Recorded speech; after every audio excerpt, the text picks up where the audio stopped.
Hello YouTubers, this is Musicswhore here, and this is my album review of the epic masterpiece by Pink Floyd, The Dark Side of the Moon. Now, The Dark Side of the Moon is what some would say the Mona Lisa. Some would say one of the greatest albums ever released, greatest prog rock albums ever released, if some call it that. But it's just a damn good album. It was recorded in between June 1972 and March 73, I think. It was produced by the famous producer Alan Parsons, who worked with the Beatles, worked with Pink Floyd, later founded the Alan Parsons Project. But it was great, and it was recorded at Abbey Road. And the reason for the breakup in time that was worked on this was due to the fact Pink Floyd was commissioned to do Obscured by Clouds. Now, the track listing for Dark Side of the Moon is Speak to Me, Breathe in the Air, which is on album is broken into A and B, which is kind of weird to see, but then you get On the Run, Time, The Great Gig in the Sky, Money, Us and Them, Any Color You Like, Brain Damage, and Eclipse. Now, I personally love this album for one fact that really I think works well, is that this album flowed so well together. Like, it was sort of one song started, but where the next song started, it was so well done that it worked really well. And if you're not aware of this already, Pink Floyd consists of David Gilmour on guitar, Roger Waters on bass, Nick Mason on drums, and Rick Wright on keyboard. And during some songs, there are on this album a couple different.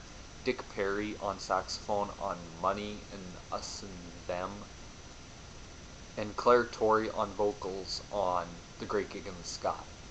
Now, let's start off Speak to Me. Speak to Me was a great opener to the record. It sort of had this sort of like heartbeat, and then came in this female vocals with the wah, wah, wah, with the Money sound effects and all this, and it was like sort of already bracing you for what you're to expect. Like, it just built up really well when it started. And then you get into Breathe in the Air, which is down, down, down, down, down, breathe, breathe in the air. It's just a great soft opening to this part of the album, like going in from Speak to Me, it busts into Breathe in the Air, which is a really great track. It worked so well, and it had some phenomenal lyrics to this record, like especially the first, or Breathe in the Air, which had breathe, breathe in the air, don't be afraid to care, and all that stuff, and it really worked well. And stuff like for long you live and high you fly, but only if you ride the tide, and balanced on the biggest wave, you way race towards an early grave. It's just such a great track, and like just the soft Dave Gilmour vocals on it worked really well.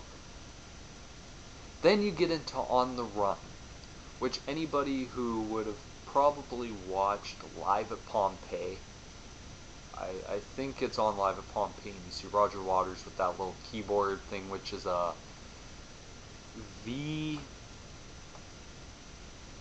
trying to remember what it is. It's a VCS3, which is sort of like a little keyboard. It's like a synthesized keyboard or whatever, but it worked really well. He's like just, and that's exactly what he's working on with it. It was On the Run, which is a great, great track. It's instrumental, pretty much. It's sort of like the symphonic. It's building. It builds and builds and builds and builds and builds and builds, and then you move into Time, which is one of the better songs off the record. Has the famous Nick Mason drum solo at the beginning, which is actually, I believe, his last drum solo on an album for Pink Floyd, which is kind of sad because Nick Mason was a phenomenal drummer. And then, like, I've heard people say he sort of became a metronome after this, like, just to keep in time for the guitar players, but he did really well on it in time, like the taking away the moments that make up a dull day. And it's just like the whole concept of time and all that, and how there isn't, excuse me, enough of it in the world. Like, and it worked well. Like the guitar solo on the song was great with David Gilmour. Just it was so simple. Where he put guitar solo that he didn't really. This is something about David Gilmour to me. He's never overdone a solo. He's always listened to it and always where to end it is always the best part. End on a high note. Don't drag it out and all that. But no, it worked really, really well. And then you get into the last verse of time and that, and it's really is some great lyrics on here, and it's like you run and you run to catch up with the sun, but it's sinking and racing around to come up behind you again. The sun is the same in a relative way, but you're older, shorter of breath, and one day closer to death. Is like Roger Waters' lyrics on this album. He didn't necessarily have the most cheerful records, and even David Gilmour has gone on record and saying, like, I find it really hard to write something that is overly cheerful. And just then it goes into what is called Breathe Reprise, which is sort of bringing back of Breathe in the Air, but it works so well, like, after the song, and then it's like, home, home again. I like to be here when I can. When I come home, cold and tired, it's good to warm my bones beside the fire. Far away across the field, the tolling of the iron bell. Call the faithful to their knees to hear the softly spoken magic spell. And it worked so well, like just that softness of Dave Gilmour's voice and all that. And then it is a phenomenal, phenomenal song.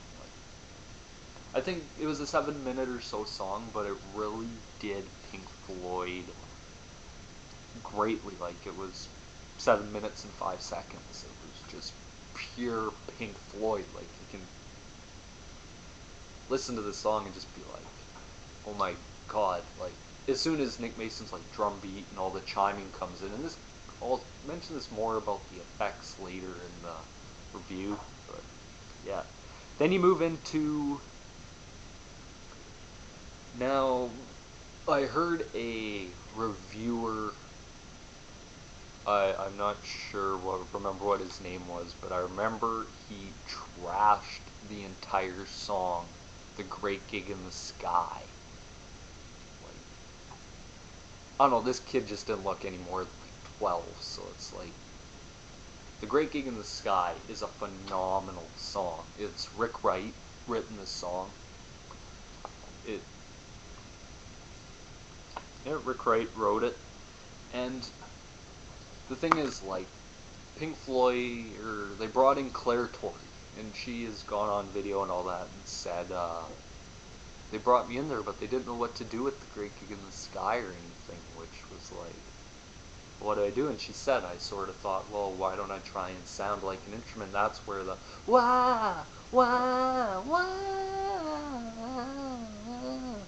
just phenomenal track, and just like the piano of Rick Wright, which he took from a previous, like, Coming Number 51 Your Time's Up or something. It's something from Zabriskie Point, which was a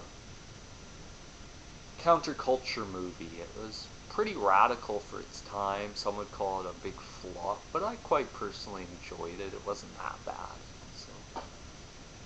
But Rick Wright, this was one of his best songs, like just having her like just belt out these high notes. And it's sort of, and it would be pretty weird to listen to if you don't listen to a lot of like music from back then. It's quite weird to hear somebody just come belt out these high notes and all that and just be like, wow. But yeah, that's the Breaking in the Sky, which is a phenomenal song. Money. Now, Money is probably one of the most famous songs ever written.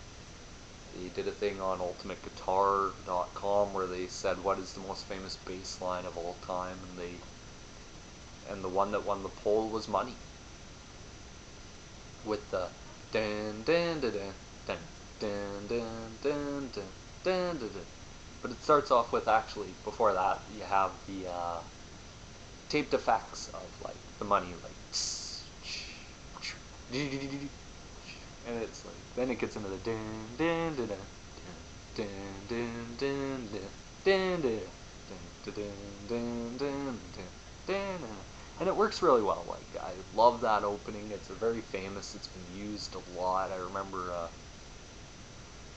TV news station around my area used to use it for their stock market report a lot, like, and then all that. But yeah, the lyrics even work, like, money, get away, get a good job with more pay, and yeah, okay, money, it's a gas, grab that cash with both hands and make a stash. And I believe Money is also the first time Pink Floyd ever swore in a song. Back then, it was like nobody swore. You swore, it was... I know my grandma used to say this to me, my dad used to say this to me, swearing is a sign of ignorance. If you can't think of something more intelligent to say than just a swear word. It was just how they were raised and all that, but it had some phenomenal, and it has one of David Gilmour's greatest guitar solos. With the dun dun dun dun dun dun dun dun dun dun. It's very awesome to just listen to David Gilmour play. You can just feel the solo, and it's talking, and the talking about a lot of the stuff in this is money. Like, another thing about this, and it sort of describes Pink Floyd in the 70s, is they were the band that really summed up like how the post-Woodstock and all that, where it was very depressing. It was one thing after another seemed to happen, and it was a very depressing, really, decade, to be honest. But Pink Floyd, I think, always did a good way of summing it up in an album very well. And then you get like, dang. Then you get, after the solo, you get back into the verse in which he says,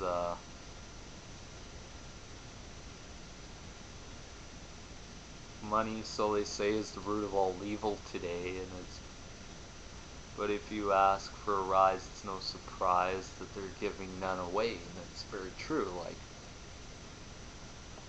back in the day, money was scarce.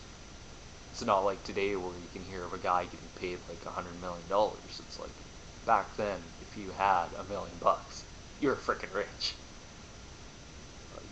But yeah, but no, it worked really well. And then you get that sort of taped voices, and I believe one of the voices was a guy of Wings.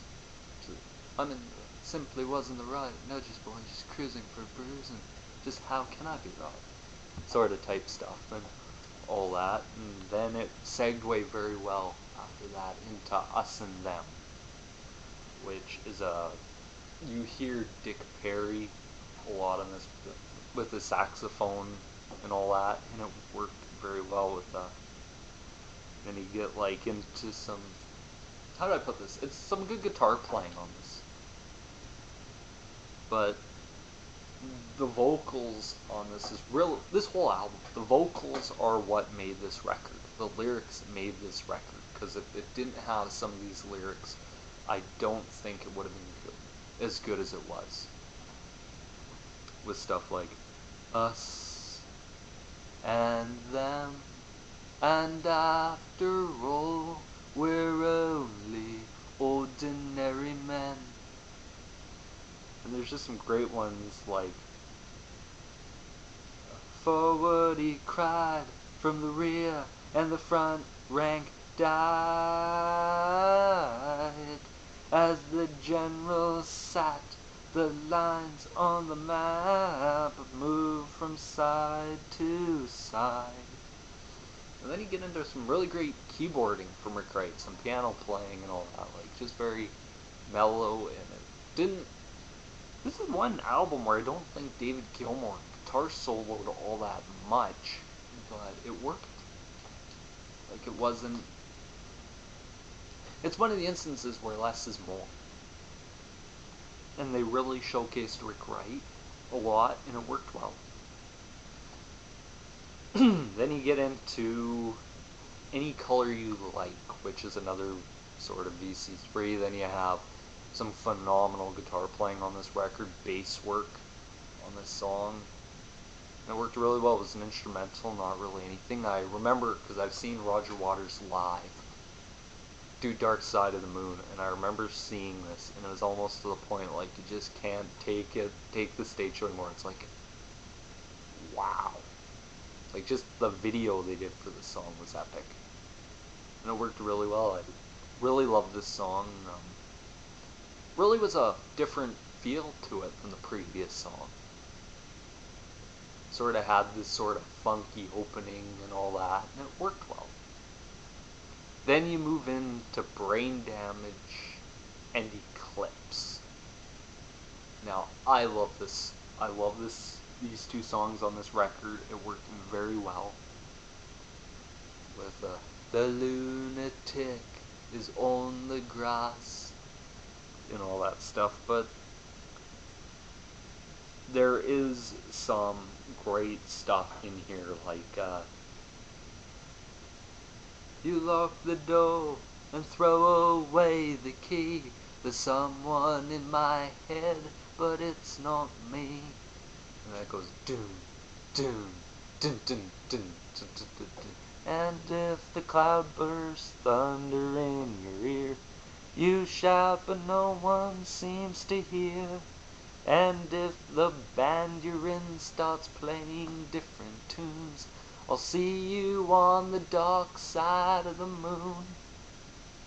And then it's just great, like I love that. Like if the band you're in starts playing different tunes, well, I think that sort of was Pink Floyd's way of saying we're going in a different direction musically, and we will be playing different tunes, but it was just great. And then you get into Eclipse that had some great, like, all that you touch, all that you see, all that you taste, all you feel, all that you love, all that you hate, all you distrust, all you save, all that you give, all that you die, all that you buy, beg, borrow, or steal, all you create, all that you destroy, all that you do, all that you say, all that you eat, everyone you meet, all that you slight, everyone you fight, and all that is now, and all that is gone, and all that's to come, and everything under the sun is in tune, and the sun's been eclipsed by the moon.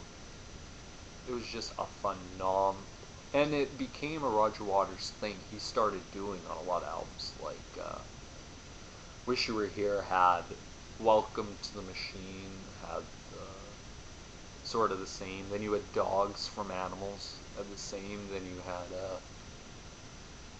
With Our Backs to the Wall, sort of had the same approach to it lyrically. But this album, and also at the end, there, if you listen to it afterwards and listen to the heartbeat with the dun dun dun dun dun dun, and then a voice comes in and says there's really no such thing as a dark side of the moon. And it's great, like, just to hear, like, going back to Brain Damage, like, just the acoustical with the dun dun dun dun dun dun dun dun dun dun.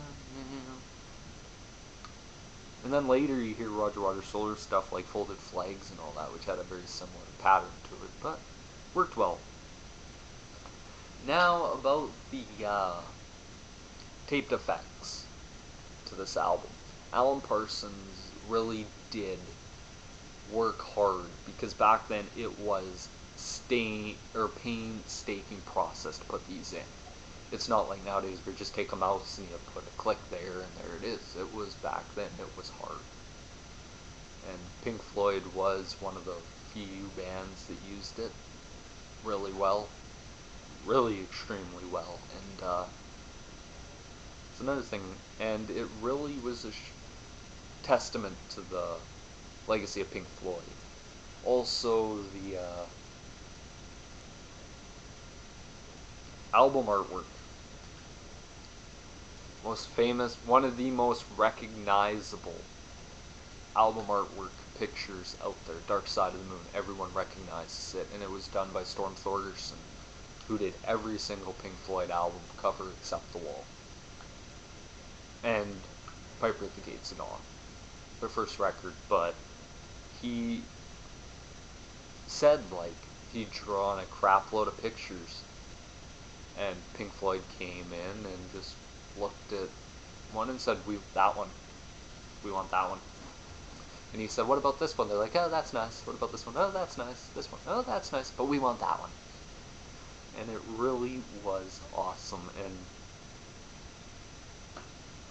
then the picture of the pyramids and all that was a nighttime photograph taken by the pyramids in Egypt and all that. And he said, like, once he took the picture, people were coming up to him, like military guys and all that. So,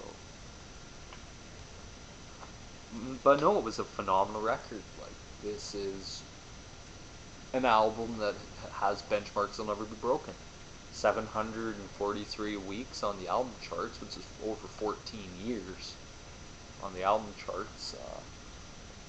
Many accolades of brilliance from this record. Like, there are people who will say that this is the greatest record ever made. It's on its own pedestal. Like, you might have an album right here, but Pink Floyd's Dark Side of the Moon is always held to a higher standard. But nope, so this is Musicswhore. If I was to rate this record, it would be a 10 out of 10. Just because